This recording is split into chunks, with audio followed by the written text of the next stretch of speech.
Zdravím vás z jižního Španělska. Dneska si budu hrát na realitního makléře. Občas mi totiž přijde dotaz na nějakou nemovitost. Na to, co se tu dá koupit a hlavně za kolik. Jsou dvě možnosti, jak na tohle můžu reagovat. Buď to dotyčnému pošlu odkaz na video, jak si najít dům ve Španělsku, který by vám mimochodem mělo vyskočit v rohu nahoře. A nebo můžu poslat přímo odkaz na nějaký inzertní server. Jinak se na tohle ale odpovídá velmi těžko. Protože každý má specifické požadavky na to, jak by jeho dům nebo byt ve Španělsku měl vypadat. A taky každý má jiný rozpočet a jiné podmínky k tomu, aby si mohl koupit nemovitost takhle daleko od Česka. A tak jsem se rozhodl natočit vám tohleto video, ve kterém vám zkusím ukázat, jak to může vypadat, když sem přijedete a chcete se na nějakou nemovitost podívat. Kontaktoval jsem našeho kamaráda a zároveň realitního makléře, který nám pomohl koupit náš dům. No, dobře, kontaktovala ho Lenka, protože já bych to s ním asi moc domluvat neuměl. I když tenhle konkrétně umí anglicky, takže bych to třeba zvládl. Ale důležitý je výsledek a to je to, že se nám povedlo domluvit dvě prohlídky. Jednou venkovský domek a jednou městský byt. Tak se na to můžeme společně podívat. A jenom malá poznámka pro případné rejpaly. Tohle není žádná placená spolupráce. Tohle video si zase sponzorujeme jenom my sami.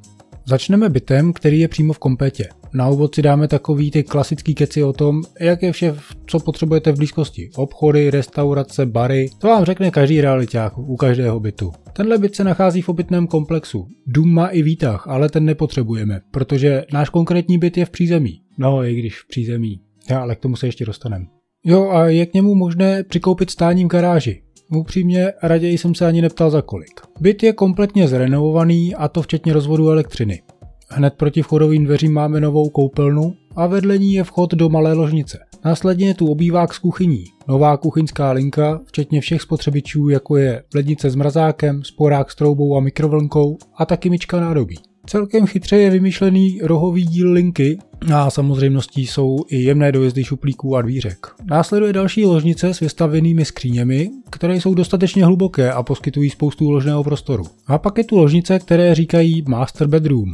Opět vestavěné skříně, druhá koupelna a klimatizace je samozřejmostí. Z této ložnice je krásný výhled, ale ještě lepší výhled je z obou teras. Jep, tenhle byt má dvě terasy. Na jedné z nich je výřivka a šikovně schovaný boiler s filtrací vody. Boiler je napájený solárním panelem. Pak je tu taky schovaná pračka se sušičkou.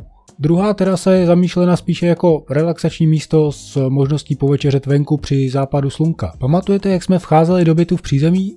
No tak na terase už to jako přízemí nevypadá, že? Při prohlídce jsme netrefili zrovna na dobré počasí, ale za normálních okolností je z terasy a z ložnice vidět i moře. Někde tady je horizont oddělující oblohu od moře. No ale teď k tomu, co všechny zajímá nejvíc. Kolik za to? Pojďme si to ještě trochu zhrnout.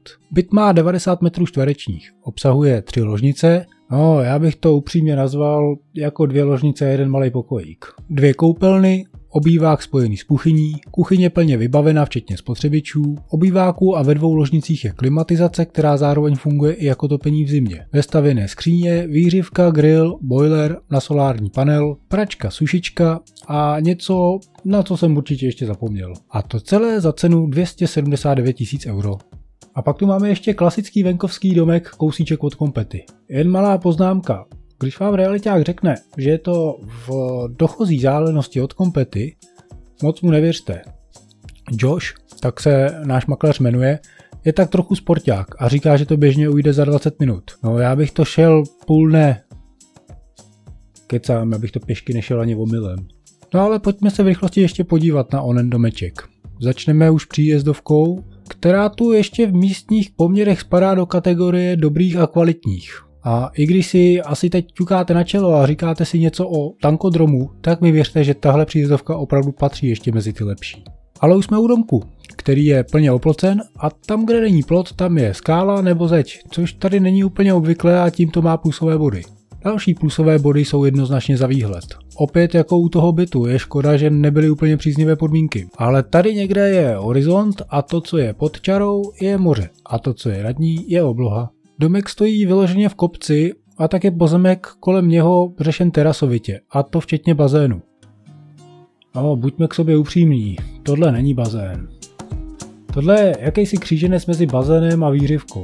Za mě osobně buď dodělat trysky, aby to opravdu fungovalo jako výhřivka, a nebo celé vykopat a zvětšit na plnohodnotný bazén, protože i když to možná na videu nevypadá, tak místa tu na to je dost.